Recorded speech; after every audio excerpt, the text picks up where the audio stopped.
Buenos días, bienvenidos a esta quinta sesión académica de posgrado del Departamento de Composición, en la que vamos a contar con la presencia del interviniente más joven, Daniel Díez, que ha hecho una brillante carrera, desde luego en las asignaturas del Departamento de Composición, y un brillante máster y un brillante trabajo fin de máster, que es lo que va a desarrollar aquí hoy, públicamente, y que va a versar, como veis ahí, con un poco más, sobre el discurso arquitectónico en la publicidad de la revista Arts and Architecture, revista californiana. Revista californiana que es famosa, sobre todo, por haber hecho aquel programa de Case Study Houses, casas modelo, del que han surgido algunas de las imágenes más bellas de la arquitectura del siglo XX, que estoy seguro que van a aparecer dentro de un rato. Gracias, Jorge, gracias al departamento y gracias a todos por venir. A mí me gusta empezar, cuando cuento mi investigación, me gusta empezar siempre con una cita de los Smithson, que en su artículo But Today We Collect Ads del año 56 decían: Gropius escribió un libro sobre silos de grano, Le Corbusier uno sobre aviones y Charlotte Perriand traía un nuevo objeto a su oficina cada mañana. Pero hoy recolectamos anuncios. Al final, mi trabajo de investigación, lo que he desarrollado y lo que voy a contar hoy aquí, es exactamente hecho lo mismo que decían la pareja de arquitectos británicos, pero medio siglo después. Recolectar anuncios de la revista, como ha dicho Jorge, Arts and Architecture, para hablar de publicidad, para hablar de arquitectura, para hablar de la arquitectura californiana moderna de posguerra, cómo se construía, con qué se llenaba esa arquitectura, cómo era, pero todo esto hablado a través de la publicidad. Además, es la publicidad de esta época, esto es de la revista Life, no es de Arts and Architecture, pero tuvo una importancia vital, sobre todo por el marco cronológico. Vamos a hablar un poco de las condiciones también de contorno que hicieron surgir a esta arquitectura. En concreto, mi investigación se centra en los años 1945 a 1966. Ese es el marco cronológico concreto en el que yo he desarrollado la investigación. Año 45 es el año en que Estados Unidos tira las bombas atómicas sobre Hiroshima y Nagasaki y es el año del final de la Segunda Guerra Mundial. Después de la Segunda Guerra Mundial, el mundo y con él la arquitectura no volverán a ser los mismos. Sobre todo la victoria aliada dejó a Estados Unidos como gran vencedor de la guerra junto con el bloque comunista y comenzó, una vez acabada la guerra, una nueva época de esplendor económico, político, social, cultural de Estados Unidos, en un enfrentamiento con el bloque comunista.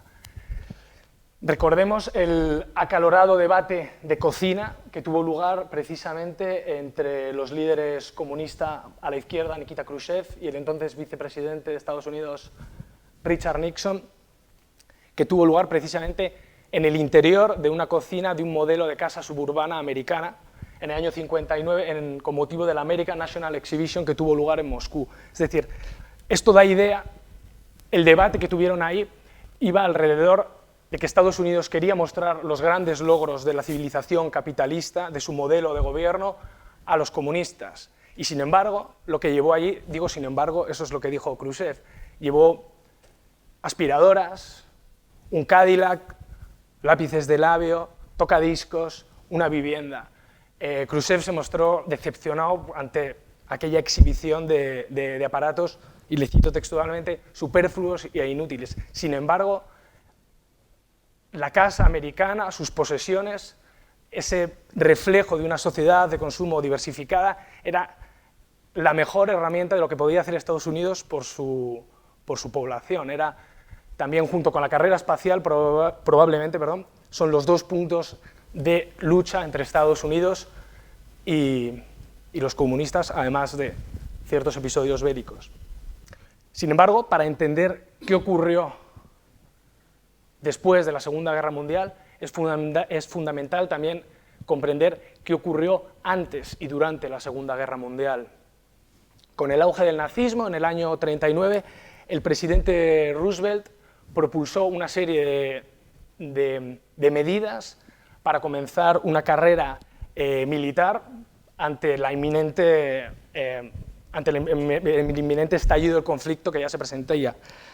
Dos asuntos fueron fundamentales. Primero, un aumento brutal del presupuesto de defensa para incentivar también la producción de armamento, la investigación, la implementación de ciencia y tecnología, todo al servicio de la producción de aviones, barcos, misiles, de todo. Es decir, Estados Unidos llegó a producir una cantidad de armamento y de aviones y demás que sencillamente no podía ser batido por el eje. Es decir, si ganó la guerra Estados Unidos fue fundamentalmente por este empeño industrial y tecnológico en ganar la guerra. Y por otro lado también se llevaron a cabo medidas de racionamiento de bienes.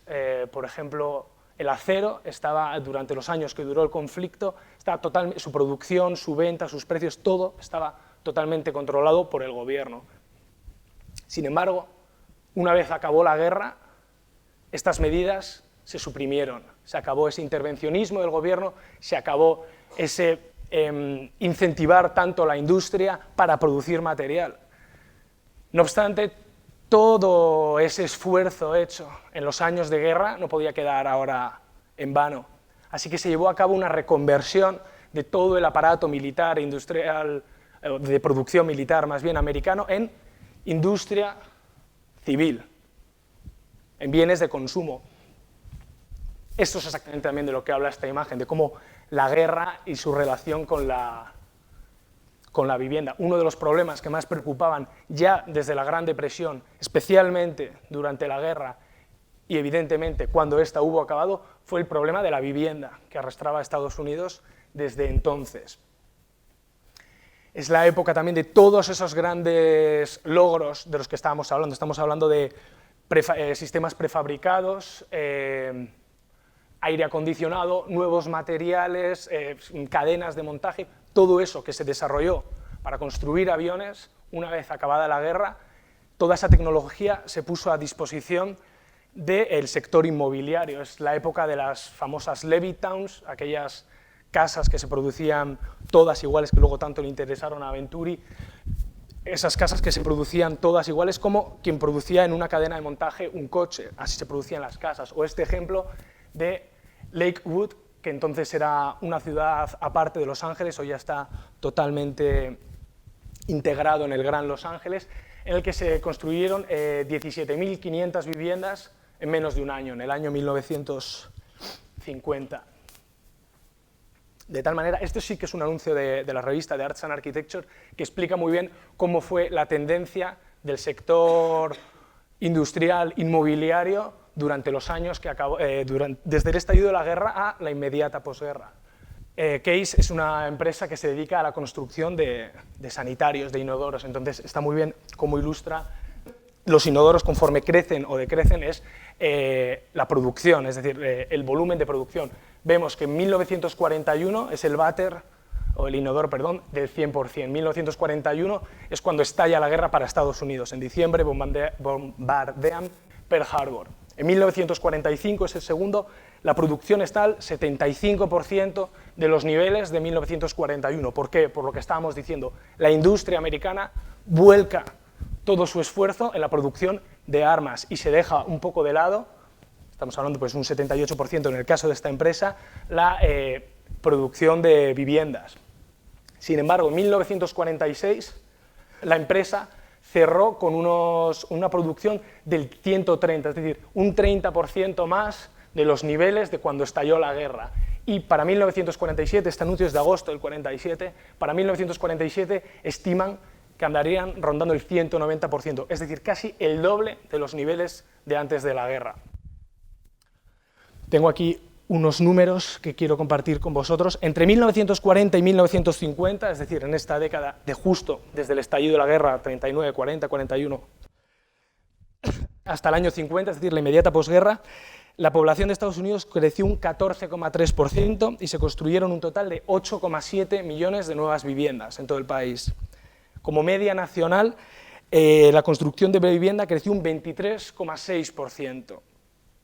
Sin embargo, en casos como el de California, el estado de California, este porcentaje se dispara al 57,2%, es decir, el doble de la media nacional.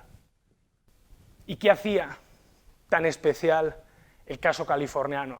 California llevaba soportando una llegada masiva de inmigración desde antes de la guerra. California ha tenido, digamos, como tres, en la historia, digamos, de primera mitad del siglo XX, vamos a pensar, ha tenido tres grandes momentos de llegada masiva de inmigración. A finales del 19, con el descubrimiento de pozos petrolíferos, durante la depresión, cuando toda la industria del cine se mueve de Nueva York a California, fundamentalmente buscando más luz, mejor tiempo para rodar allí las películas, y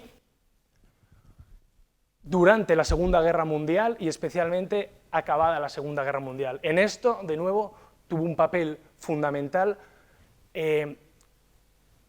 toda la política llevada de producción de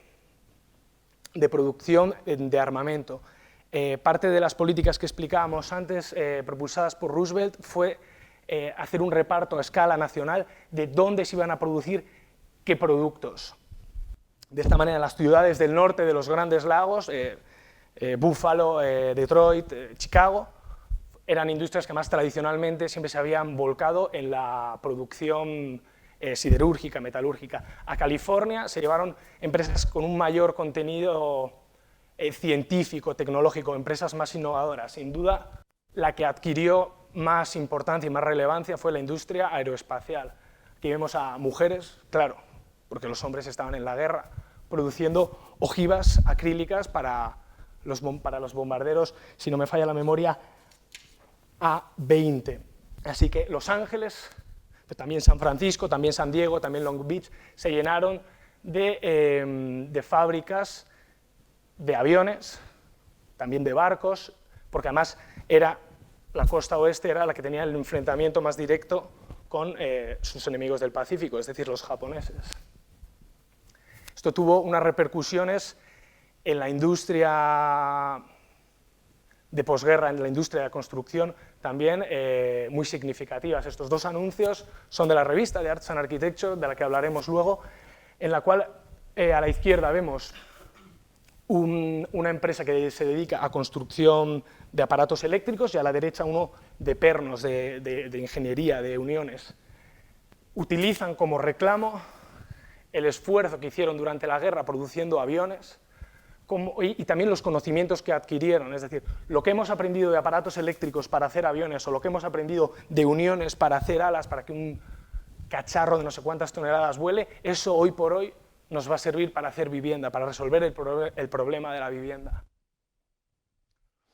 Probablemente el ejemplo paradigmático también de esta implicación directa entre industria aeronaval y vivienda es la Chemosphere. La Chemosphere es esta vivienda que es bastante conocida, sobre todo esta foto de Julius Schulman, en la cual hay una implicación directa entre el señor Malin y el arquitecto John Lautner. Malin era un ingeniero que fue a trabajar durante la Segunda Guerra Mundial a una de estas empresas de fabricación de aviones. Y esta vivienda es un banco de experimentos de todo ese aprendizaje, el tipo de uniones, el tipo de materiales, todo lo que este ingeniero que trabajó de la mano con Lautner había aprendido de hacer aviones, o sus ideas como ingeniero se aplicaron en esta vivienda. Incluso el aspecto tiene un poco eso de platillo volante, ¿no? Así pues, esta llegada de inmigración brutal a Los Ángeles, como hemos dicho, que empezó desde la Gran Depresión y sobre todo durante estos años, trajo consigo, en primer lugar, un aumento muy significativo de la población. Dejadme mirar otra vez estos números. Los Ángeles, a mediados de los años 20, contaba con una población de unas 600.000 personas. En el año 39, antes del estallido de la guerra, 1,5 millones de personas. Es decir, en menos de 20 años la población se multiplica por 2. Y durante la guerra, en el año 45, cuando esto hubo acabado, había más de 2 millones de personas. Entonces, para empezar, la inmigración trajo consigo un aumento desmesurado de la población. Esto permitió a arquitectos y a urbanistas angelinos pensar casi un poco de cero cómo iban a construir esta nueva ciudad. Se tomaron ideas del de la Carta de Atenas de los modernos europeos de segregación funcional a gran escala, es decir, aquí se vive, aquí se trabaja, aquí se produce. Por el otro lado, también se tomaron ideas, obvio, del Broad City de Frank Lloyd Wright, esas ideas tan americanas y tan individualistas de que cada ciudadano podía tener su propio trozo de terreno, su propio verde, su propio espacio libre junto a su vivienda, en vez de los grandes rascacielos que proponían los modernos europeos. Luego, por otro lado, Estados Unidos había bombardeado Europa, sabía que la ciudad densa europea podía ser un problema de cara a un ataque, y Los Ángeles, estando tan cerca de Japón, no sabían si eso podría volver a estar algo así. Entonces, la idea de una ciudad extensa, poco densa, en la que todo estaba separado, era provechosa en ese sentido. También tenía fines defensivos. Esto dio lugar pues, a Los Ángeles, esto es el año 54, veis ese conjunto de edificios más altos, es el conjunto Parque La Brea, hablaremos luego un poquitín de él, y dio lugar a la imagen durante los años 30 y durante los años 40 de Los Ángeles que conocemos hoy. Trazado hipodámico, perfecto, casas de muy bajita densidad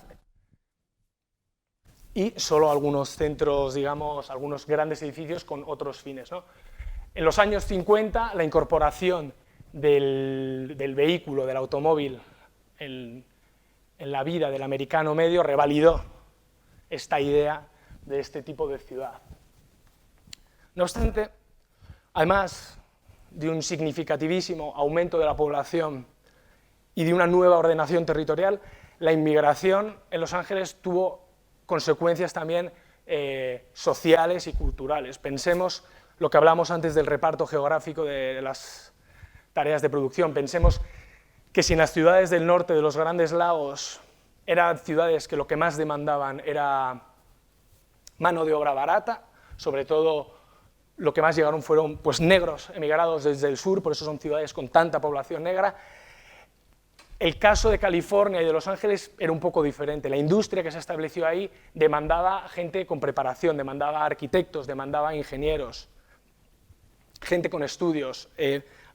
Dio lugar eso a cierta situación de élite cultural, vamos a decir. Luego, también a los propios emigrados de dentro de Estados Unidos, las hordas de europeos que huían huyendo del nazismo o ya desde antes. Pensemos que las dos figuras clave para entender el inicio de la arquitectura moderna californiana son dos austriacos, son Rudolf Schindler a la derecha y Richard Neutra, alumnos o discípulos de Otto Wagner que llegaron en los años 20 a California. Es decir, se creó, todas estas condiciones crearon una especie de clima de tolerancia, de élite cultural, también de gente que quería abrazar un poco esas nuevas ideologías del relax californiano, también todo acompañado de un momento de prosperidad económica tremendo. Esta es una foto de la Casa Loewy que además ilustra a la perfección todas estas ideas. La Casa Loewy fue para Raymond Loewy, que es el señor que está en Albornoz, que era un diseñador francés que tuvo mucho éxito en Estados Unidos, entre otras cosas diseñó la cajetilla de Lucky Strike, cuya casa en Palm Springs, que es en el desierto, no es Los Ángeles, pero está al otro lado del valle, pero bueno, es una continuación no física, pero sí casi ideológica, es casi un poco lo mismo. Una casa realizada por Albert Frey, un arquitecto suizo, discípulo de Le Corbusier, que emigró también, y el tipo de casa, una casa abierta, la bondad del clima californiano, es decir, ilustra muy bien ese momento que estaba viviendo California. Así que es en este momento, vuelvo a decirlo, en este momento cuando John Entensa, un joven nacido en Michigan, llega a California también, y en 1938 adquiere la revista California Arts and Architecture. Así era la revista cuando la compró en 1938. En 1940 decide ser algo más que dueño de la revista y da el paso y se convierte en editor y director de la revista, y en 1942 elimina la palabra California del título de la revista y se convierte en Arts and Architecture. Así era en 1938 cuando la compró y 4 años más tarde así eran las portadas, aunque ahí todavía está el California muy en pequeñito, así era la revista Arts and Architecture. El cambio que da Arts and Architecture es una revista que no se parece en nada al resto o se parece poco al resto de revistas que hay en el momento en Estados Unidos. Es una revista que apuesta sobre todo por una armonía estética absoluta, hay muy poco texto y se dedica todo más al tema de la imagen, al tema de los planos. Parece más, además incluso por el tamaño, era una revista muy grande y muy finita, se parece más una revista de moda que una revista de arquitectura.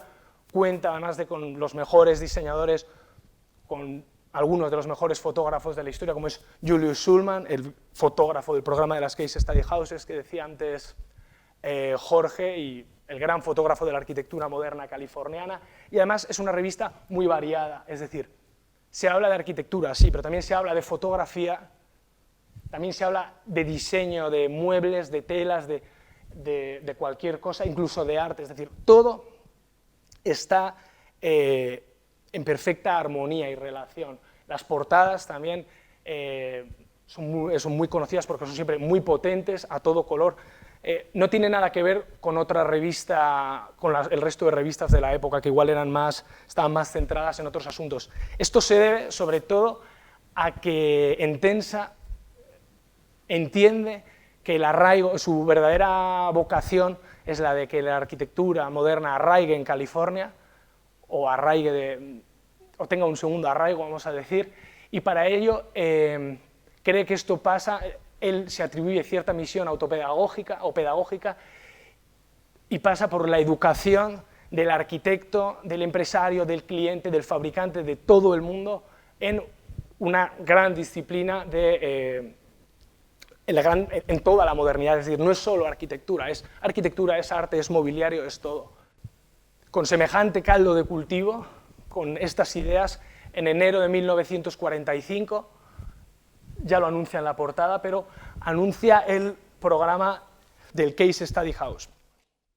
Un programa que, según él, la revista cuenta con 5 páginas dedicadas a las únicas que tienen verdadero texto en aquel número, dedicadas a lo que entiende Entensa, que es quien firma el manifiesto por el programa Case Study House, cuyo objetivo, y lo voy a citar, es comenzar una investigación seria en el ámbito doméstico sobre las posibilidades y posibles soluciones del particular problema de la vivienda en el sur de California. Es decir, es el primero en entrar en esa problema, no es el primero, pero había cierto caldo de cultivo también sobre la problemática de la vivienda, del post-war living, de cómo va a ser la vivienda o el mundo una vez acaba la guerra. Es decir, y él sobre todo sostiene ideas, y de eso habla en el manifiesto, de estandarización, de tipificación de diseños, de colaboración entre industria y arquitecto. Es decir, que esa misma maquinaria, esa misma política, esas mismas ideas que habían servido para ganar una guerra, tenían que ser ahora las que construyeran el mundo en paz. Esto es de lo que hablamos. Además, sobre todo, hay un tema claro, es decir, lo que habíamos visto antes, los arquitectos californianos o que habían estado trabajando en California habían tenido un contacto real con los medios de producción, sabían cómo funcionaban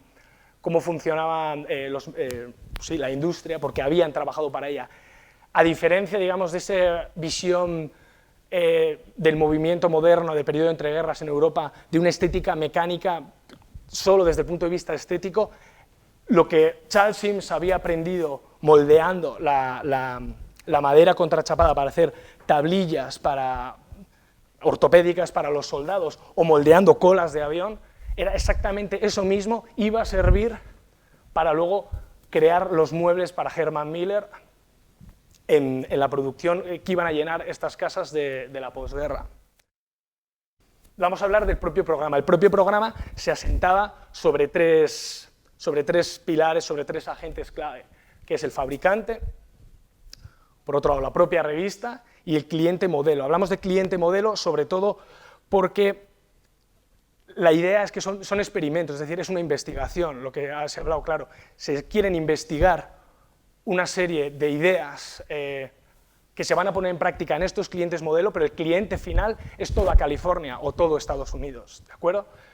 Entonces, hay un equilibrio entre estos tres agentes, en el cual, en esa tasa favorable de oferta y demanda de vivienda, los tres dan y reciben algo a cambio. En ese equilibrio de fuerzas es donde está la viabilidad del programa, desde económicamente hasta funcionalmente. El fabricante coge sus productos que ha desarrollado durante la guerra, sus productos novedosos, y los cede a precio de costo al cliente, de tal manera que el cliente obtiene del fabricante la posibilidad de construir una vivienda moderna, revolucionariamente técnicamente revolucionaria más bien, a un precio más bajo del que conseguiría si no estuviera dentro del programa.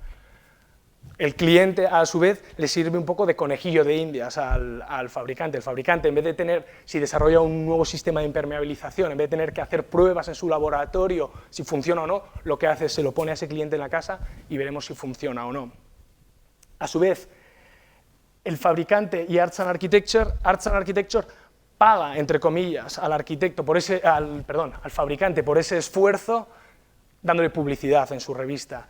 Si un determinado fabricante de unos vidrios, de lo que sea, se presta a formar parte del programa, obtendrá publicidad en la revista, y la revista, a su vez, también consigue del fabricante que esas casas sean una realidad, que se puedan llevar a cabo y mantener su línea editorial, mantenerse fiel a su línea editorial, es decir, seguir publicando arquitectura moderna, residencial, californiana, que es el verdadero objetivo. Y a su vez el cliente y Arts and Architecture, la relación que se establece entre ellos es que el cliente, gracias a la revista, puede estar dentro de ese programa y beneficiarse de tener una casa novedosa, hecha por un gran arquitecto a un precio asumible o asequible, y la revista, pero tiene que dejar su casa abierta al público durante un periodo de 5 a 8 semanas una vez construida para que la gente pueda visitarla. Y además tiene que dejar que se fotografíe, que se publiquen sus planos de todo, para que la revista tenga material de publicación. En esta ecuación, por supuesto, el arquitecto es el que mantiene los tres cabos atados, es el que mantiene el equilibrio de fuerzas. ¿Qué arquitectos? En el manifiesto, Entensa dice: asumimos que el aspecto y forma de la casa de la posguerra es de vital importancia para la mayoría de los estadounidenses. La vivienda será concebida dentro del espíritu de nuestro tiempo, utilizando, en la medida de lo posible, muchas de las técnicas y materiales desarrollados durante la guerra y adecuados a la expresión de la vida del hombre en el mundo moderno. Obviamente, los arquitectos con los que Entensa contacta los conoce, es decir, conoce su trayectoria, sabe quiénes son. Estamos ahí viendo a Richard Neutra, estamos viendo a Charles Sims, estamos viendo a Eero Saarinen, a Ralph Rapson, es decir, arquitectos que ya tienen de por sí un gran compromiso con lo moderno, ¿no? Al final, el programa se define muy bien en la última frase del manifiesto de Entensa, que dice: buenos arquitectos y buenos fabricantes cuyo objetivo común es hacer buena vivienda. Ese es el sistema, esa es la idea clave sobre la cual nace este programa. Uy, se ve un poco flojo. Esto es un cuadro, digamos, de todas, se publicaron un total de... El modo en el que funcionaba era el siguiente: se publicaban primero los planos de una vivienda y conforme esa vivienda se iba construyendo, se iban publicando también artículos de cómo se estaba construyendo, de cómo funcionaba esa vivienda, y luego también una publicación de la vivienda una vez finalizada. El primer bloque que vemos son solo, hemos dicho, año 45 se pone en marcha. El primer bloque es el perteneciente a los 5 primeros años. Son años en los que se ponen... En esos 5 años se publican muchas casas y en rojo veis las que no fueron construidas. Y es una época también de mucha actividad, también se corresponde con la época de Arts and Architecture, en las que las revistas son más gruesas, tienen más contenido y también tienen más publicidad, como veremos. Los años 50 se producen muchísimas menos casas, y en los años 60 también hay un cambio de tendencia que ahora explicaremos. Como veis, en la primera columna vienen los números, los números de las viviendas. Como veis, no hay número 14, se repiten ciertos números, es un poco caótico, no es fácil de entender. Parece que hay un cambio en los años 50 y es cuando empiezan a repetirse ciertos números. Algunas de las casas que tenían su propio nombre por el dueño, por ejemplo, la casa número 9 que le hicieron Charles Sims y Eero Saarinen, es la casa del propio Entensa. Los arquitectos, que muchos son conocidos de antes del programa y otros muchos se hicieron conocidos o populares a raíz del programa. Vemos el caso de Craig Elwood, que hizo 3 casas seguidas en los años 50, o de Pierre Koenig. Y luego las fechas en las que fueron siendo publicadas las viviendas una vez se construyeron y donde están todas las viviendas, salvo uno de los apartamentos. Los últimos 2 apartados se corresponden con unos apartamentos, son unas casas diferentes, están en Los Ángeles o alrededor. Únicamente hay un ejemplo en Phoenix, Arizona. En cuanto a cómo es esta arquitectura, bueno, esto es un anuncio precisamente de la casa número 17 de Craig Elwood en la revista que se publicaba, dando a leer a los lectores que ya se había construido la casa y que podían ir a visitarla. En cuanto al tipo de arquitectura, voy a poner unas fotos de algunos de los ejemplos más populares, simplemente para que recordar a todos, ¿no?, tener un poco en mente qué tipo de arquitectura se construyó, es decir, muy moderna, utilizando siempre estos materiales desarrollados durante la guerra, con exteriores así bastante sobrios, pero luego interiores bastante suntuosos, con muchos materiales, muchos muebles, la integración de muebles diseñados por muy diferentes arquitectos y diseñadores, jugando siempre con esa dualidad entre el interior y el exterior, utilizando muebles de interior en el exterior y viceversa, cubiertas planas, líneas muy claras. Estamos viendo muchas de las fotografías del programa, son de Julius Schulman, el fotógrafo del que hablamos al principio, que jugó un papel muy importante en la manera de enseñar esta arquitectura, puesto que son las mismas fotos que se utilizaban en la revista. El tema de los interiores también, prestando gran importancia a los electrodomésticos, a todo lo que desarrollaba la casa. Estas ideas también de estructura ligera, de jugar con el interior y el exterior. Vamos a ver un poco más en detalle probablemente la casa más popular del programa, que es la Case Study House número 22, solo porque ilustra muy bien la depuración o el máximo nivel de abstracción o de radicalidad del programa. Es una vivienda que, como podéis ver, son en L, con una crujía que se repite siempre con el mismo módulo, organizada alrededor de una piscina, de tal manera que la llegada desde la calle, esto está en Mulholland Drive, nos encontramos casi con esas piezas, así como metálicas, la estructura, todo visto.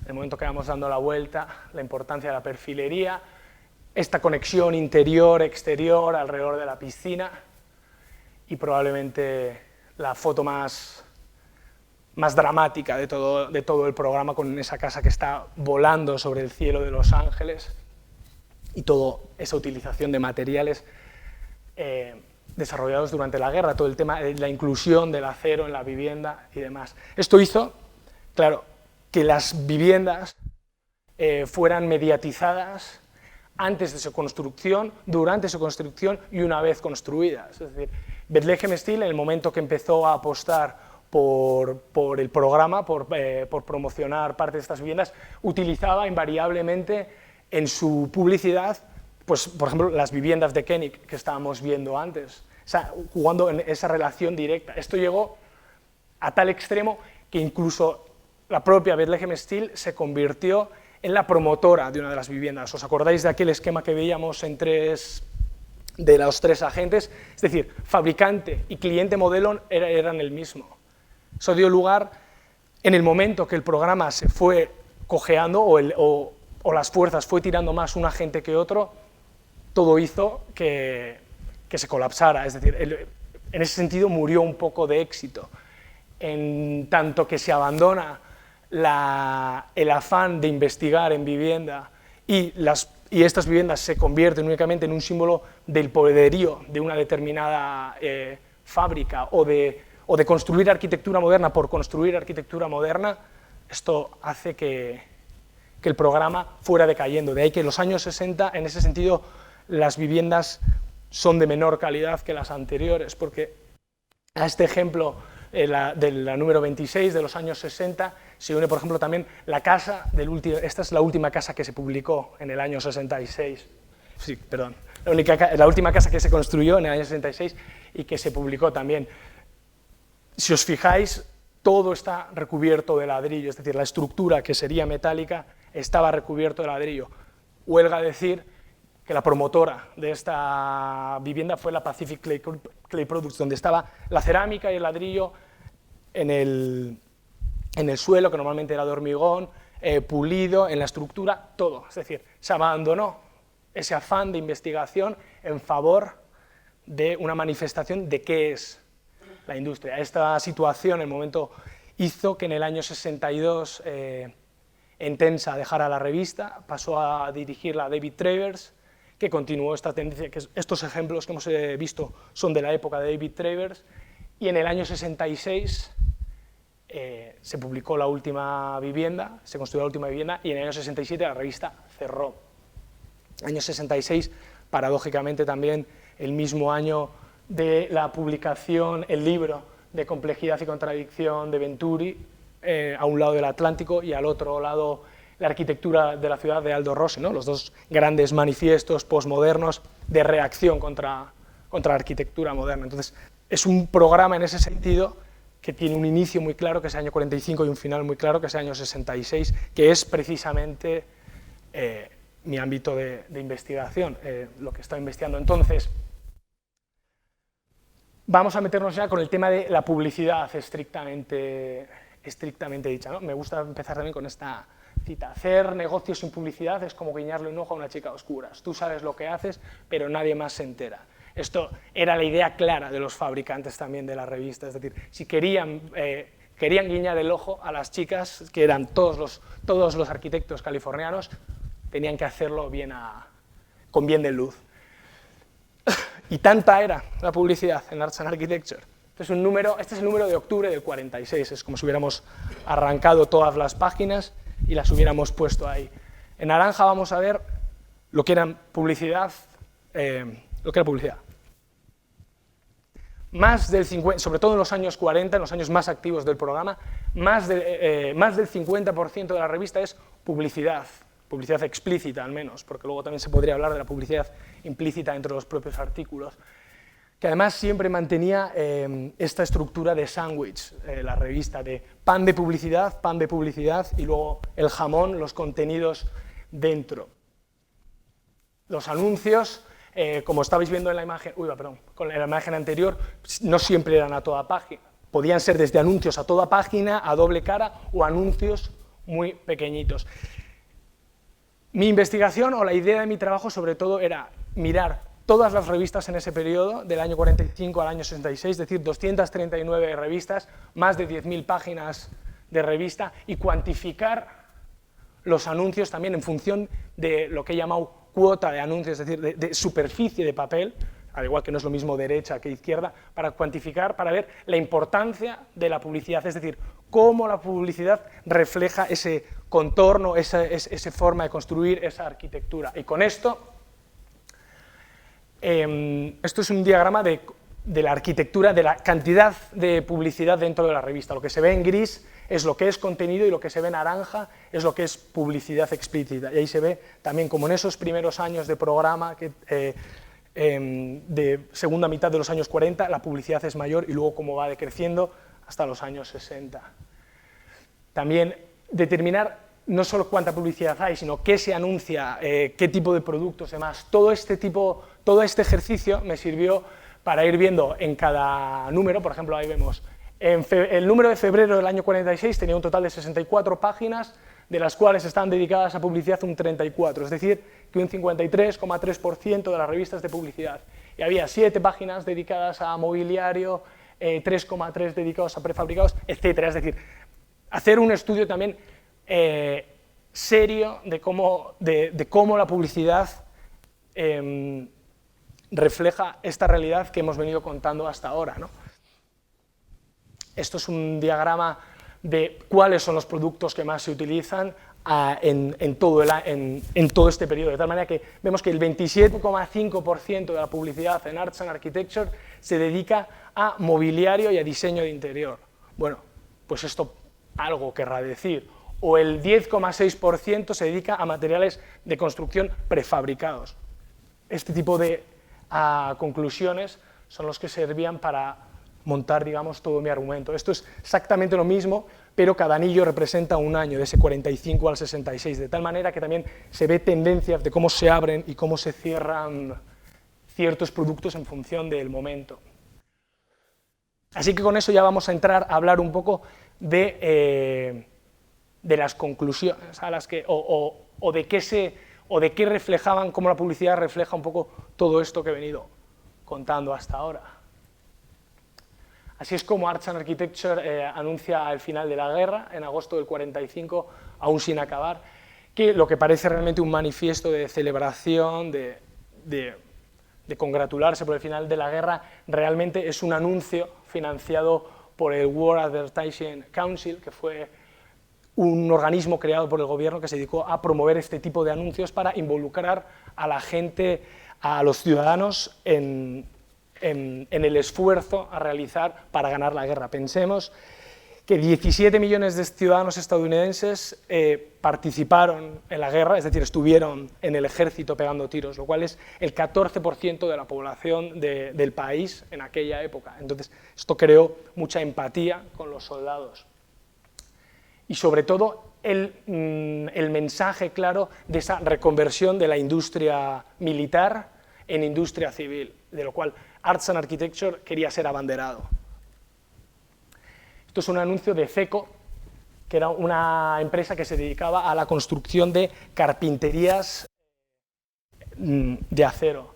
En enero del 45, su publicidad era alrededor de un avión, del Waco CG-4A, que parece ser que fue el planeador más utilizado para transporte y cargas de militares durante la guerra. Vemos el juego entre el propio despiece de las carpinterías que fabricaba CECO, y la caja del avión, dando a entender que ellos participan activamente en la fabricación de aviones, ¿no?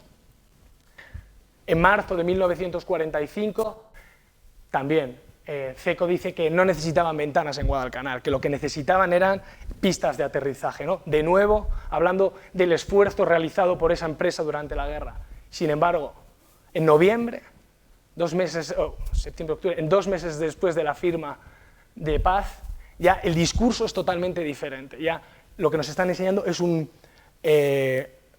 edificio de Albert Kahn, es una fábrica, ya no hay lugar al militar. Este cambio de paradigma se da en muchísimos anuncios, lo que veíamos antes. Square Company poniéndose del lado de la producción de barcos y de aviones, y el lema del anuncio, ¿no? Hablando de la industria de la nación. Fechas junio y julio del 45, a 2 meses del fin de la guerra. Tan pronto como noviembre y diciembre, el cambio de mensaje es total y diferente. Ya se habla de que esos aparatos eléctricos que habían desarrollado para hacer aviones, ahora son para dar electricidad a una batidora, a una nevera, a un lavavajillas, y se dirigen al señor arquitecto, ya no es la industria de la nación. Esto mismo también, Kimsul era una empresa que se dedicaba a hacer aislamiento térmico, y fue la responsable de hacer el aislamiento térmico de las cabañas Quonset. Vemos aquí a la simpática mascota de Kimsul con un gorrito de la Marina, y nos enseñan, pues eso, las condiciones duras probablemente que tenían que pasar los militares, y gracias a eso no pasaban frío en Normandía, por ejemplo. En febrero, en agosto, con la guerra todavía no acabada, ya el muñequito ya no lleva el gorro de la Marina, y ya en vez de ver Quonsets, cabañas Quonset en Europa, lo que vemos es un hospital para veteranos en Corona, California. Precisamente el militar que había estado en la guerra, en Europa, ahora está recuperándose en California. La asociación del mundo aeronaval que veíamos antes, ¿os acordáis de la cola de avión que estaba haciendo IMSS con la madera contrachapada? La madera contrachapada, la idea, contrachapado para la guerra, más tarde para la paz, ¿no? Esa relación también, el mundo de los aviones y la madera. Y en marzo, con la guerra todavía no acabada, este anuncio de Noll, en el que hay un claro homenaje al mundo aeronaval con esa hélice y la idea de la cuadrícula de la ciudad debajo.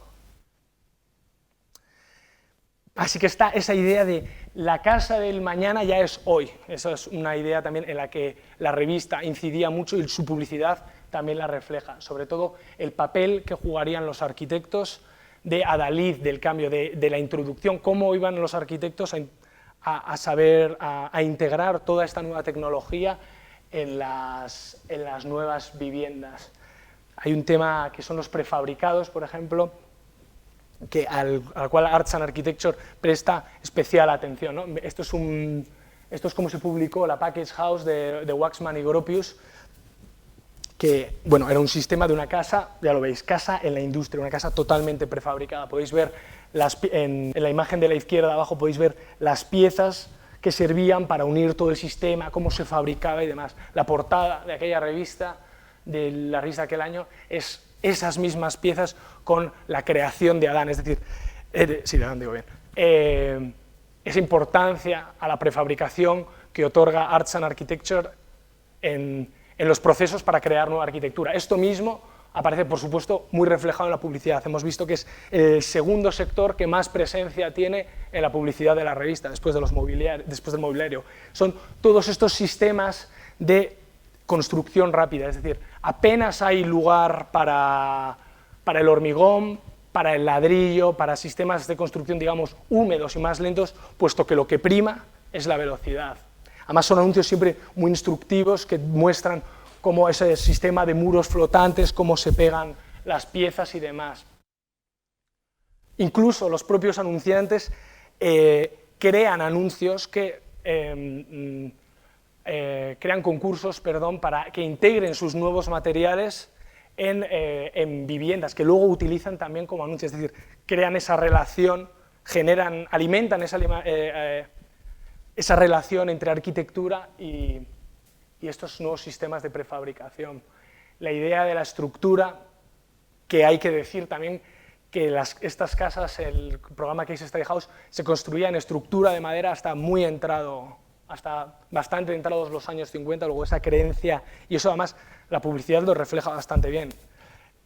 Hasta bien entrados los años 50, realmente la industria del acero no se da cuenta del potencial que tiene ahí, y hasta entonces era sobre todo un sistema al final como el balloon frame, pero en vez de a dos aguas, bastante plano. La idea de Bethlehem Steel, que ya hemos hablado.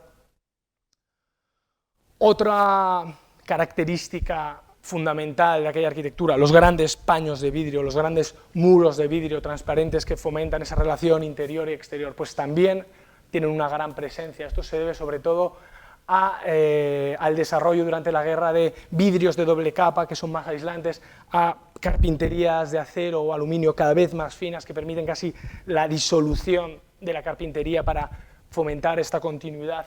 Y esto siempre juegan los anuncios con esta idea de la lucha entre el interior y el exterior, el gran paño, porque además es una característica clave de las viviendas, como hemos visto.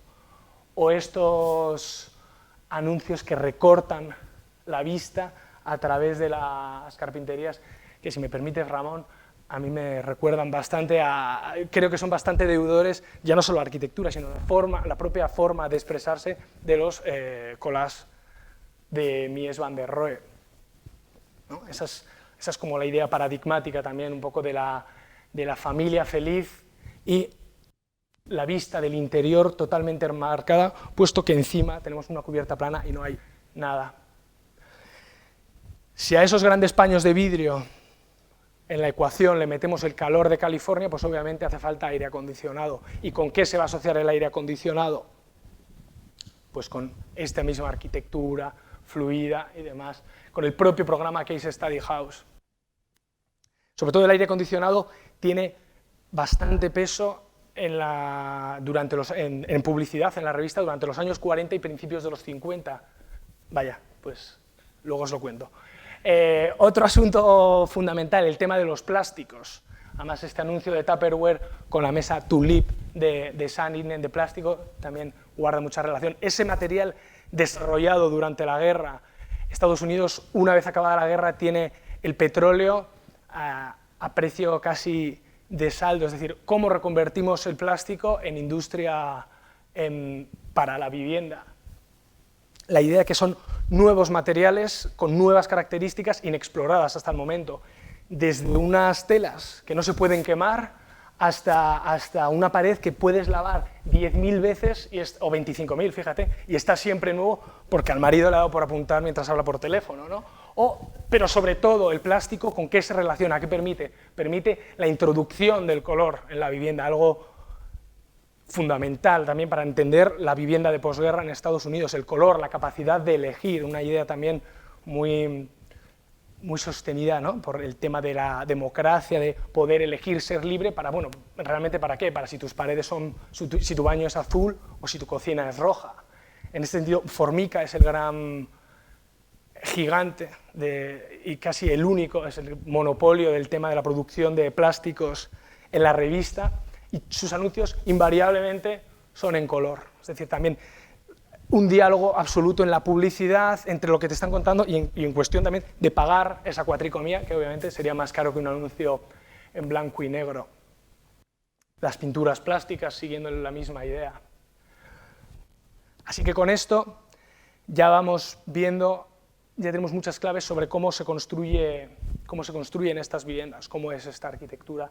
También lo que veíamos al principio, la arquitectura californiana no solo se deriva de unas nuevas técnicas constructivas, también se deriva de un estilo de vida, de una idea de desenfado y una idea 100% californiana y también americana, es decir, está, por supuesto, la idea de el núcleo familiar, lo que es lo más importante para los americanos, ¿no? También la introducción de la televisión, de la radio, el fuego de campamento, ¿no?, queda sustituido por la televisión, por el show de Ed Sullivan o lo que fuera que vieran. En el caso californiano, también la relación interior-exterior, la vida al aire libre, este anuncio de indoor-outdoor, fuera-dentro, fuera-dentro, fuera-dentro, la idea de la cocina, puesto que además son viviendas, lo que veíamos al principio, que todos tienen su propio espacio libre. Arts and Architecture está plagado de anuncios de piscinas y de canchas de tenis. Eso es significativo de algo, es decir, también la vida al aire libre, esas posibilidades no las puedes tener en otros estados o en otros climas más radicales, estoy seguro. Pero sobre todo, cómo iba a ser el interior de estas viviendas, ¿no? Esto es un anuncio del año 45 y un anuncio del año 52. A pesar de que los dos anuncios se quieren claramente alistar con la idea de lo moderno, en los años 40, al principio, muchos no tenían muy claro cómo iba a ser ese interior moderno, puesto que las casas que hemos visto no tienen nada que ver con el anuncio de los años 40, ¿no? O, por ejemplo, estas también, que al final son dos empresas que venden lo mismo, como son diseño de interior, alfombras. Y esta es la idea que tenía Tumble Tourist Rugs en el año 47 y, sin embargo, esa es la idea que tiene Knoll en el año 57, ¿no? También se juega muy bien con definir el interior de estas viviendas a través de la publicidad, es decir, los anuncios, las fotografías, los bodegones modernos que se hacen en los anuncios son un perfecto reflejo de arquitectura de interior al servicio de estas viviendas. En ese sentido, ante esas imágenes tan ascéticas y tan vacías, sabéis que también hubo una fuerte reacción por parte de algunos sectores dentro de Estados Unidos, ¿no? Esto os voy a leer un par de líneas de un artículo que escribió Elizabeth Gordon, que es la editora de House Beautiful, en el año 53, después de hablar con la señora Farnsworth, a quien le hizo la casa a Mies.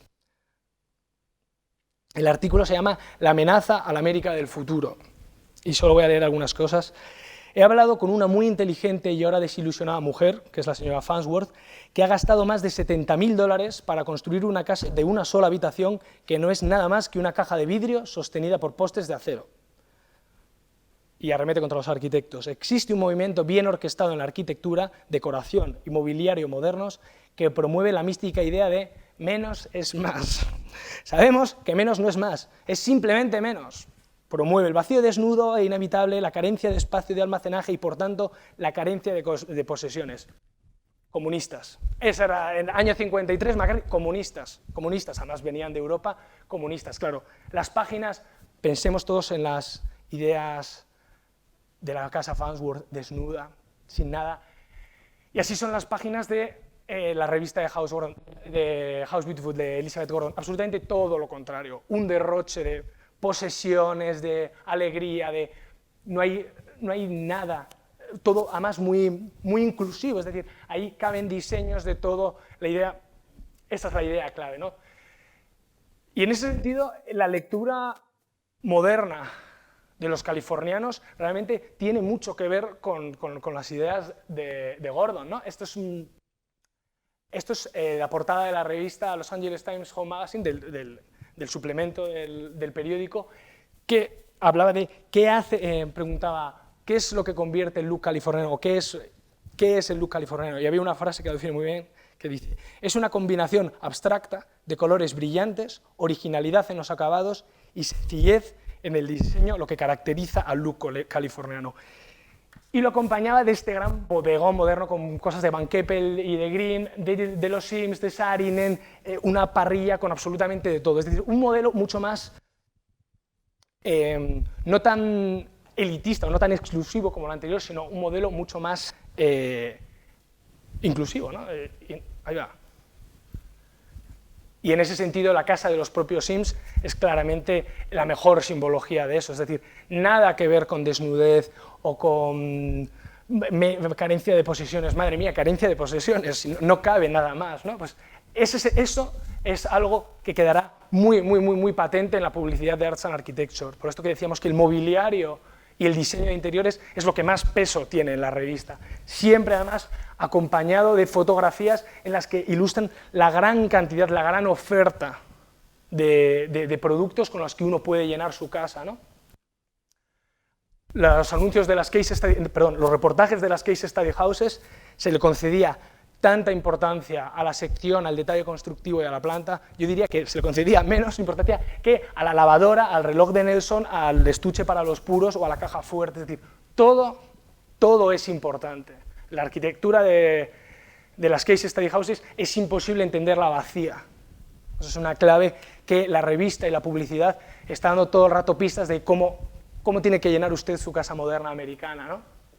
Incluso es la época de exposiciones dedicadas a eso, al pequeño objeto,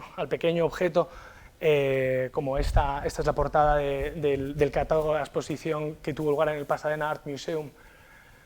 O estos anuncios, ¿no? Frank Bros es un diseñador de interiores que se cargó el diseño de interiores de muchas de las viviendas del programa y se da la misma importancia a un sacacorchos que a un sofá. Esta idea entiendo que es clave para entender también la arquitectura californiana.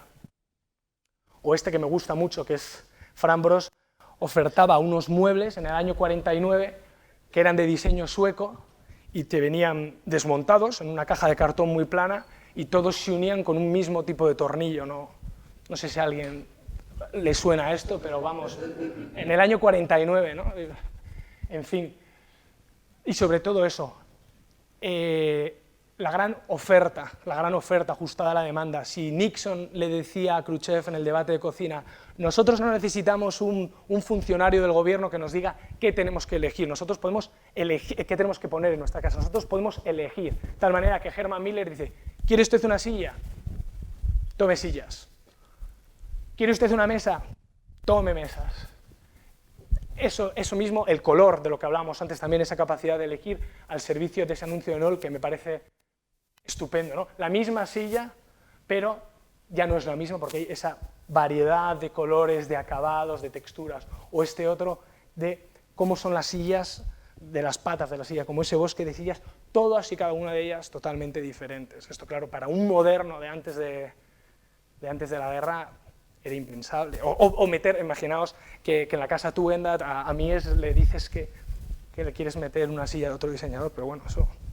En la casa californiana, en absoluto, todo tiene cabida, y la casa de los Sims es un buen reflejo de esto.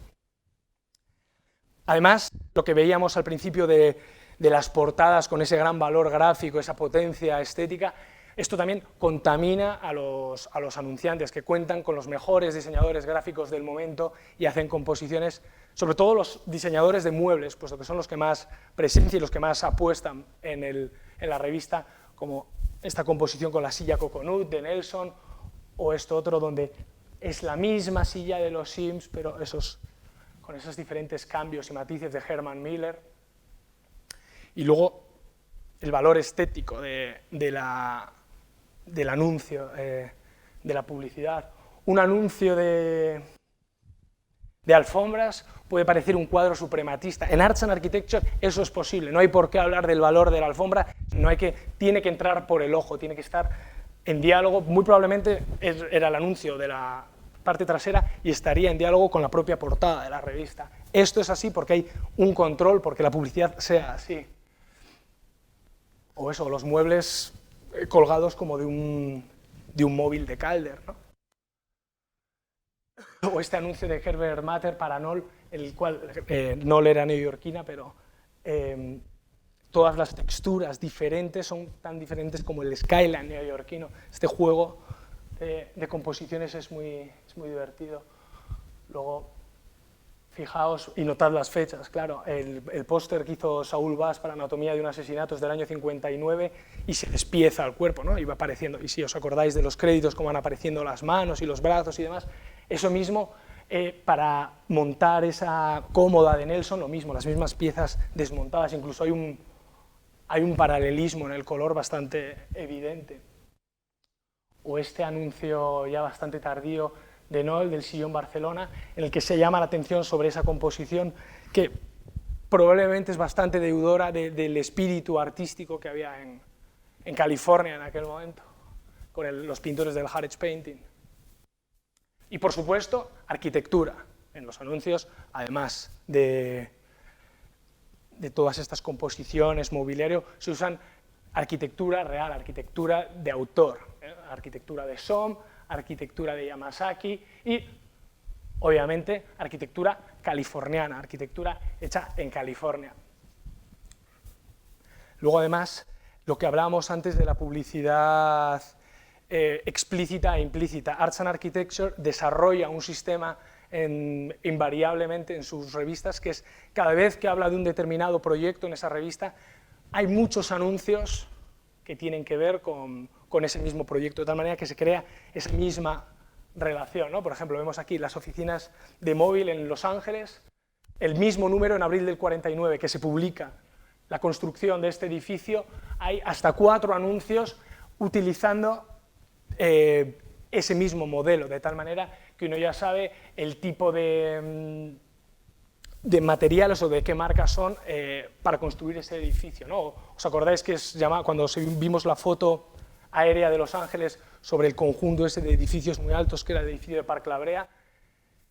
Aquí, si uno no se fija muy bien, realmente todo parece del mismo artículo. Sin embargo, el artículo dedicado a la construcción de esas viviendas viene encabezado por un anuncio de calderas, de las calderas que se han utilizado en Park La Brea, y viene acabado con los sistemas de hormigón prefabricado que se han utilizado, que de hecho incluso es la misma foto la que utiliza el anuncio que la que tenemos arriba a la izquierda del propio artículo. Es decir, publicidad y arquitectura, utilizando la publicidad, están totalmente fusionadas. Seguimos con esa misma idea de armonía estética. Por supuesto, el programa de las Case Study Houses que hablábamos al principio tuvo una presencia muy llamativa, sobre todo al principio. Pensad que todas las viviendas aparecían con un listado, se publicaba cada poco un listado de qué productos, de qué empresas fabricaban qué productos en qué vivienda, de tal manera que uno puede saber que la Case Study House número 6, todos los interiores de plástico se los hizo Formica, todos los circuit breakers, todo el tema eléctrico lo hizo Square D. Es decir, existe una relación muy clara entre esa arquitectura que es arquitectura de autor, pero autor, tanto es autor el arquitecto como la empresa que lo fabricó. Un anuncio, por ejemplo, de la Case Study House número 8, la de los Sims, en el cual es una lista de todas las empresas que han participado y que han hecho posible esa construcción. O, por ejemplo, esa es de la Case Study House número 11. Sí, a través de la publicidad, y siempre además utilizando, si os fijáis, la misma foto, dos fotos de la misma maqueta, podemos saber que la Case Study House número 11 se construyó con muros prefabricados Schumacher, que tenía radios Motorola, que la fontanería era de cobre Rever, que utilizaba los baños Case de los que vimos al principio, etcétera, etcétera, etcétera.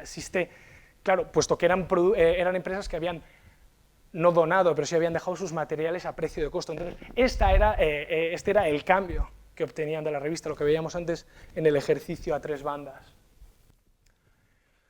También nos muestran el proyecto en maqueta, nos muestran el proyecto durante su construcción. Aquí vemos la Case Study House número 17 de Craig Elwood.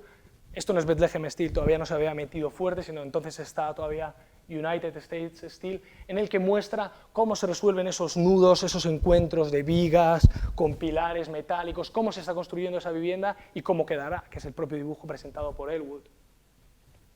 Por ejemplo, algo fundamental para entender esta arquitectura es la cubierta plana. Cubierta plana en las casas modernas europeas del periodo de entreguerras, bueno, a mí siempre me han contado que tenían todas goteras. ¿Por qué? Pues porque realmente, además de que llueve mucho en Europa, no se sabía cómo aislar correctamente o cómo impermeabilizar correctamente una cubierta plana.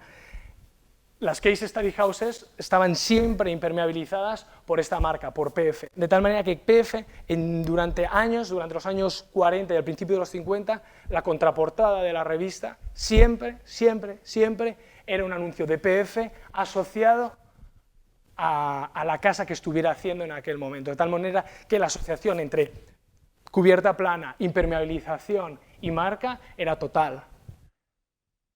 Otros asuntos que hemos estado viendo, los grandes paños de vidrio, también asociado, por ejemplo, en este caso, a Pierre Koenig, el arquitecto de la Case Study House 22 que veíamos que se asoma sobre Los Ángeles. El tema de las piscinas, que es un tema también de lo que os hablaba antes. El aire acondicionado tuvo mucha presencia en la revista, en la publicidad en los años 40, principios de los años 40. Con la Case Study House número 17 de Craig Elwood, que es la primera que tiene piscina, el aire acondicionado baja en picado y parece que el ejercicio de refrescar lo toma la piscina en lugar del aire acondicionado. Y eso es algo que se ve muy claramente en la publicidad y también lo podemos ver en los modelos de las casas. Siempre también esa asociación. Y, por ejemplo, esto es cuando se publicó la Case Study House número 9, la Intensa House.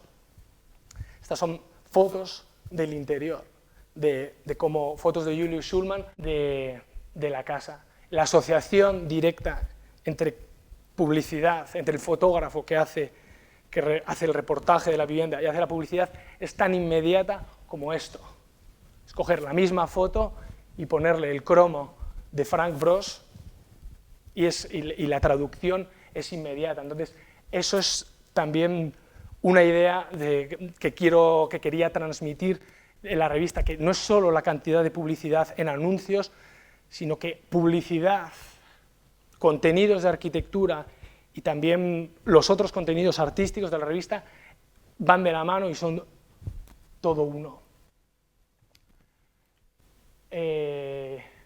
Así que es eso, yo lo que os he contado hoy realmente es,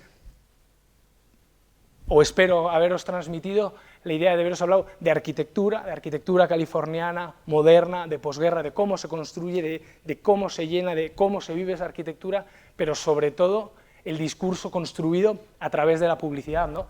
Marshall McLuhan decía que los anuncios, en la línea un poco de lo que decían los Smithson, los anuncios son el arte rupestre del siglo XX. Entonces, es eso, que entendamos que tan arquitectura, y sobre todo de cara a eso, al consumo de esos objetos, es la propia vivienda, el propio espacio, como lo que hay dentro. Como imagen final, pues como imagen final quiero dejaros el montaje que hizo un artista para mí, como título, digamos, o sea, como mejor resumen de mi línea de investigación, de todo con imágenes hechas de publicidad, de cómo entiendo esa casa californiana del Ads and Arts and Architecture. Y eso es todo.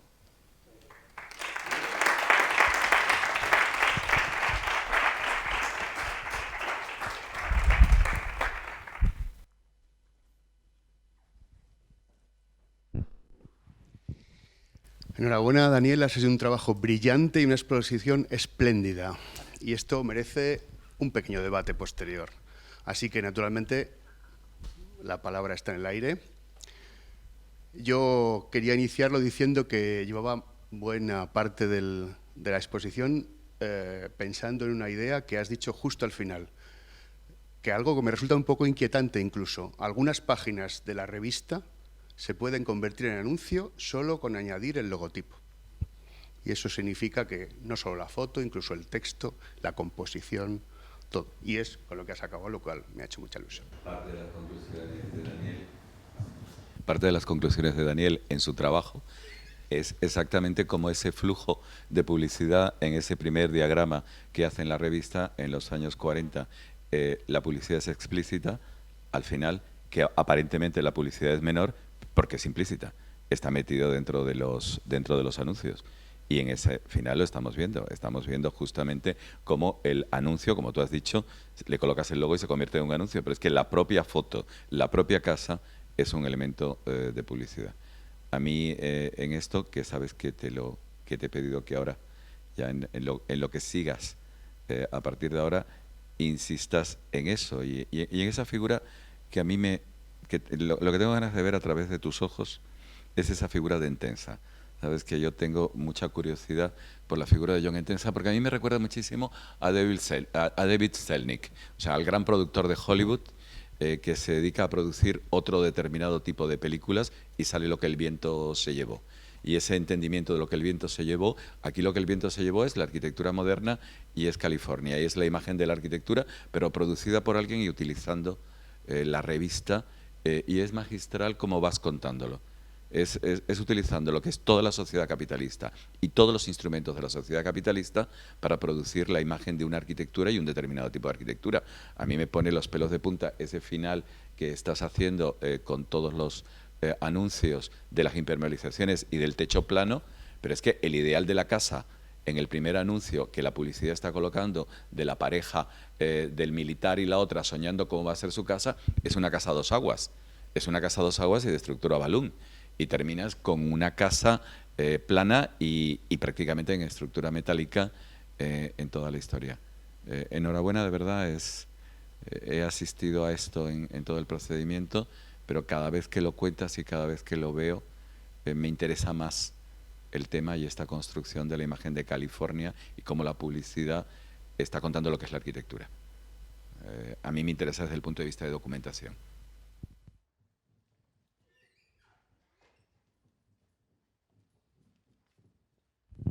Bueno, ¿se oye? Sí, ¿no? Una vez más felicitarte, como ha dicho muy bien Jorge, no solamente por el contenido, sino sobre todo también y mucho por la gran exposición y el entusiasmo que desbordas, digamos, en este trabajo. Me parece que uno de los temas que podía ser continuación, de este trabajo sería la industria del automóvil. El automóvil, no solamente, bueno, lo has mencionado, pero no solamente como un elemento de libertad individual, etcétera, sino también tecnológicamente.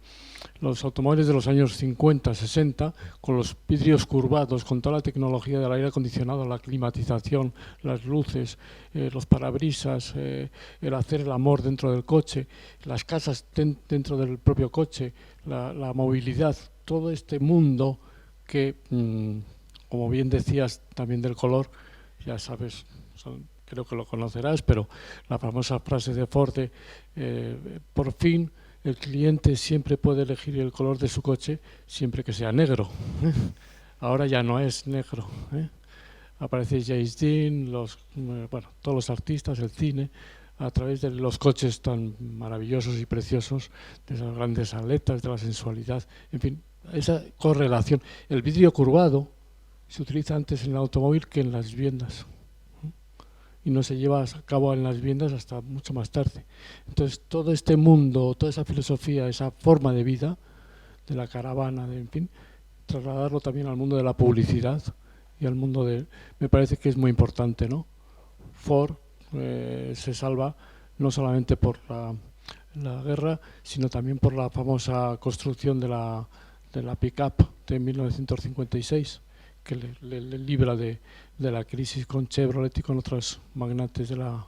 Entonces, este mundo, esta relación entre el coche como arquitectura, podríamos decir, sería un complemento muy interesante que no se ha visualizado, se ha mostrado muy poco, ¿no?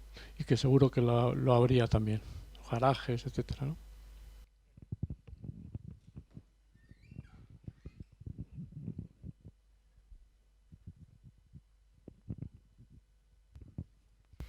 Bueno, para hacer explícita una felicitación más y que las tengas de manera personalizada, sumándome a lo que han dicho los compañeros, un placer asistir a esta exposición tan completa y tan bonita. Y apuntar una cosa, bueno, yo casi una primera sugerencia, que sería una pena que quizá aquí no estén profesores de asignaturas como materiales de construcción, porque probablemente una de las lecciones que se extrae es que quizá una de las mejores maneras de explicar los materiales de construcción pues sería precisamente a través de la publicidad. Yo creo que llegaría mucho más a los alumnos y sería una herramienta interesantísima para manejar, ¿no? Como has mostrado, ¿no? Luego, otra cosa que también me ha gustado mucho ha sido la importancia un poco subyacente que das a la estadística. En las exposiciones del comienzo, y luego otra parte más gráfica y visual, que es la estadística gráfica, que fue casi toda una especie de ciencia o herramienta importantísima para presentar los resultados de las cosas de una manera visual.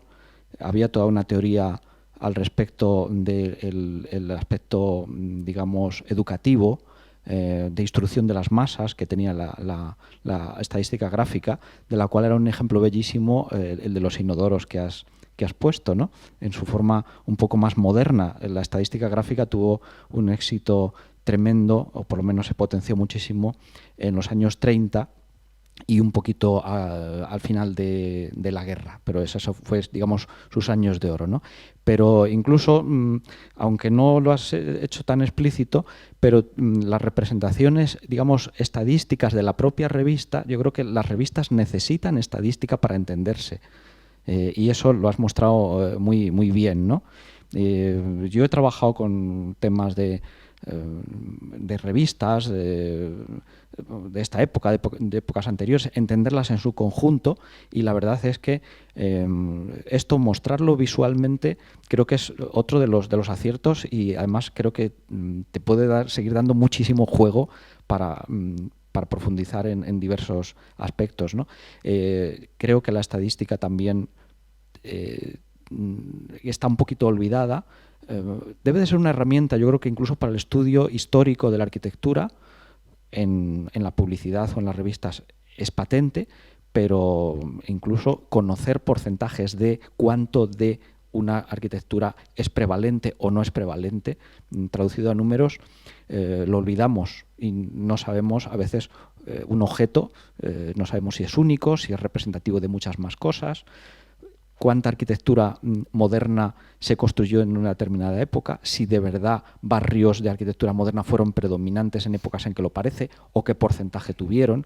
En fin, reivindicar, gracias a tu exposición, el papel de la estadística. Y finalmente, quizá lo que sería pues una pregunta, ¿no? Sobre los diseñadores gráficos, en relación quizá a la revolución de las artes gráficas que se producen en esa época, que permiten revistas tan bellas, con la introducción de la cuatricomía, con la introducción del offset, en Estados Unidos, edificios magníficos que son precisamente nuevas imprentas, también muy representativos, pero bueno, supongo que ya has dado pistas, ¿no?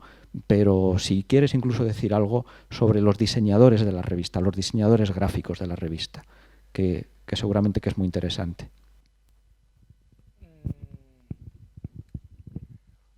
Diseñadores, o sea, puedo poner nombre, o se puede poner nombre sobre todo a diseñadores de portadas y de determinados anuncios, sí que son eso, figuras claves del diseño de la época como Ray Eames o Herbert Matter o Alvin Lustig, pero digamos que el diseño así, la responsabilidad o la autoría del diseño como tal de la revista, ahora mismo no te lo sé decir, pero vamos, desde luego es un... O sea, lo entiendo como una línea muy interesante para seguir. ¿Sabes si están reflejados? Los anuncios seguro que no.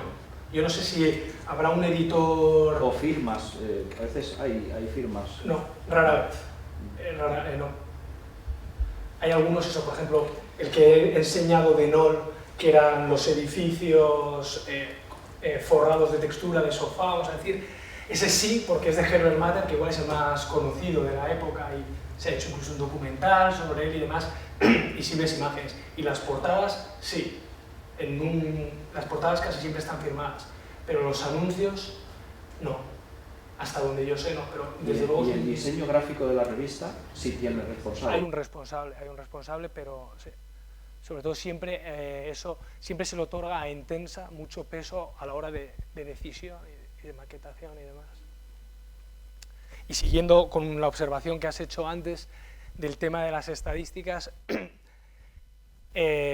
agradezco mucho la observación, sobre todo porque fue un trabajo muy tedioso, muy pesado, hacer todos aquellos números, ir mirando, digitalizar todos los números de las revistas para yo poder hacerme mis estadísticas, pero efectivamente es lo que me permite hablar de la publicidad de Arts and Architecture con argumentos irrebatibles, es decir, no hablo de sensaciones. Si yo digo que el 27,5% de la publicidad de Arts and Architecture se dedica a mobiliario y a interior, es decir, que 1 de cada 4 anuncios habla sobre eso, indudablemente tiene que significar algo, y no hablo de una sensación. Entonces, agradezco, cada vez que se menciona ese tema lo agradezco de veras. ¿Alguna intervención más? Yo quería lanzar desde aquí a Daniel un cierto reto que ya creo que se ha quedado aparcado y yo creo que lo retome otra vez. Toda la exposición que se ha hecho de Arts and Architecture, evidentemente gran parte de la fascinación que ejerce es por la propia revista, por el propio contenido, etcétera, etcétera. Y en ese sentido, digamos que lo que se transmite está muy mediatizado por todo lo que es la revista, por su vinculación con el programa de las Case Study Houses y por el mismo Intensa, por supuesto, ¿no? Y por todos los que estaban en el ajo de esa historia. Y yo siempre pienso que todo esto adquiriría todavía más relevancia y más valor si se comparase con qué otra publicidad se estaba haciendo en las otras revistas de arquitectura que se estaban publicando en Estados Unidos. Daniel sabe muy bien, como los que nos dedicamos a las revistas, que en aquellos años las revistas tenían cada una su propia personalidad, cada una tenía su idiosincrasia, en muchos casos mediatizada por quien las financiaba, por quien las dirigía, por los equipos que las hacían, etcétera, etcétera. Hoy día las revistas son como más homogéneas en su aspecto, en sus contenidos, son más parecidas, todas iguales. En aquella época, sin tener el título de la revista a mano, uno que sepa un poco eso, distinguía, esa revista es esta revista es esta otra, porque en sus páginas estaba el sello indeleble de la caza, por decirlo de alguna manera. A mí me gustaría que todo esto se contrastara con otras revistas que en ese momento se hacían en Estados Unidos, como la Record, Progressive, etcétera, etcétera, y ver cómo la publicidad que se incluía en esas revistas, en algunos casos iba en paralelo, en algunos casos tenía bastante que ver con lo que se estaba publicitando en Arts and Architecture, pero en otros casos no. Y en esos casos, además, yo creo que las relaciones, incluso en ese aspecto, con la arquitectura y con lo que eran los productos de construcción, y un poco por enlazar con lo que decía ahora Rafa en relación con los profesores de construcción que les interesaría esto, creo que saldrían a la luz temas muy interesantes, en tanto que en esas revistas se utilizaba mucho más la arquitectura moderna o la arquitectura que se estaba haciendo en esos momentos, en Estados Unidos sobre todo, y no tanto lo que era la arquitectura doméstica. Y en ese sentido contribuiría a ampliar el campo y al mismo tiempo a poner de relieve, si cabe más, la excelencia de Arts and Architecture como difusora de lo que era el ambiente doméstico deseable para la posguerra de Estados Unidos, no solo de California. Pues yo me voy a permitir volver a una referencia que ha hecho Manolo, que me ha gustado mucho porque también la tenía en la cabeza. El cine. Él ha dicho Entensa, David O. Selznick, y yo que tengo cierta afición a la fotografía y arquitectura, que muchas veces le pasa eso mismo que al cine, que es mentira cochina. Me gusta mucho comentar esa famosa foto de la casa por la noche sobre el cielo de Los Ángeles, porque efectivamente cuando leí algo sobre Schulman y ese tipo de fotos, él explicaba que eso había sido un auténtico montaje cinematográfico. Ni las dos chicas son las amigas de los dueños, ni están vestidas porque les han invitado a cenar, ni se ha elegido el momento porque daba la casualidad de que había una copa. Todo es una escena, y por tanto tiene el mismo espíritu que tienen los anuncios. Vender, en este caso, la arquitectura de las Case Study Houses. De hecho, el edificio, cuando se hizo las fotografías, no estaba acabado y ahora no se ve muy bien por el contraste, pero las plantas, tenía el ayudante de fotografía agachado con las plantas. Luego, si uno ve bien la foto, ve que las luces de Los Ángeles atraviesan a la chica, al vestido, porque realmente fue una fotografía que se hizo en 5 o 6 o 7 o no sé cuántas tomas, superponiendo para crear los efectos que él quería. Luego, al hilo de eso, también en Los Angeles Times salió una entrevista a la familia Stahl, que fue la que hicieron a los que les hicieron esa vivienda, que además hay unas fotos muy bonitas de los niños en la piscina, de que el abuelo les tiraba monedas y ellos se tiraban desde la cubierta, otro niño durmiendo en la cocina, en isla, tal. Y el caso es que contaban que una vez les construyeron la casa y fueron los de Arts and Architecture a hacer las fotos con los muebles estupendos de Van Keppel Green y demás, todo el diseño, bueno, pues lo que se veía también aquí y sobre todo en esa última foto que estaba a color, que una vez que hicieron las fotografías Schulman y demás, que se llevaron todos los muebles y que se quedaron pues sin un clavel, vamos a hablar rápido y pronto, con una casa estupenda sobre el cielo de Los Ángeles, pero con una casa, con un garaje totalmente vacío, y se amuebló aquello un poco, es una casa ya comunista, una casa de las que le hubiera gustado a mí, efectivamente, y que claro, que todo aquello era una gran mentira. Es decir, casi a ese respecto la única foto que es de verdad es la de Charles Sims, porque realmente sí que era su colección de arte. A ver, es que efectivamente, ahí va. Esto, que todos esos muebles luego no se quedaron, se hizo la fotografía y se fue porque era una escenografía. Schulman siempre hablaba de dressing the photograph, que él colocaba todo y vestía la fotografía y que él siempre hacía un solo disparo, que decía que un médico no empieza a operar abriendo a ver qué sale, que primero hace unos análisis y demás y luego ya abre. Pues para él el momento de hacer la foto era exactamente eso. Pues siguiendo con lo de Jorge, eso exactamente es lo que a mí me interesa que además se vea. O sea, que se vea cómo es esa creación de imagen y cómo esa creación de imagen no es un interiorismo a lo de colocar gladiolos o lirios amarillos o verdes en las fotos, que es lo que terminan confundiendo ahora, sino un entendimiento de cómo debe ser la imagen, qué es lo que se debe vender y cómo debe ser esa arquitectura, sea real o no. Y ese cuidado en el detalle que hacía que las actrices de Selznick se quejaban al grito de David porque llevamos enaguas con bordados en la escena de la fiesta de lo que el viento se llevó, cuando no se van a ver las enaguas. Y Selznick respondía, porque tú sabes cómo vas vestida debajo, eres una rica hija de un rico hacendado y sabiendo lo que vas a ver, se va a ver en tu cara y eso se va a reflejar en la película porque se va a reflejar en tu cara. Aquí lo hace Entenza completamente evidente.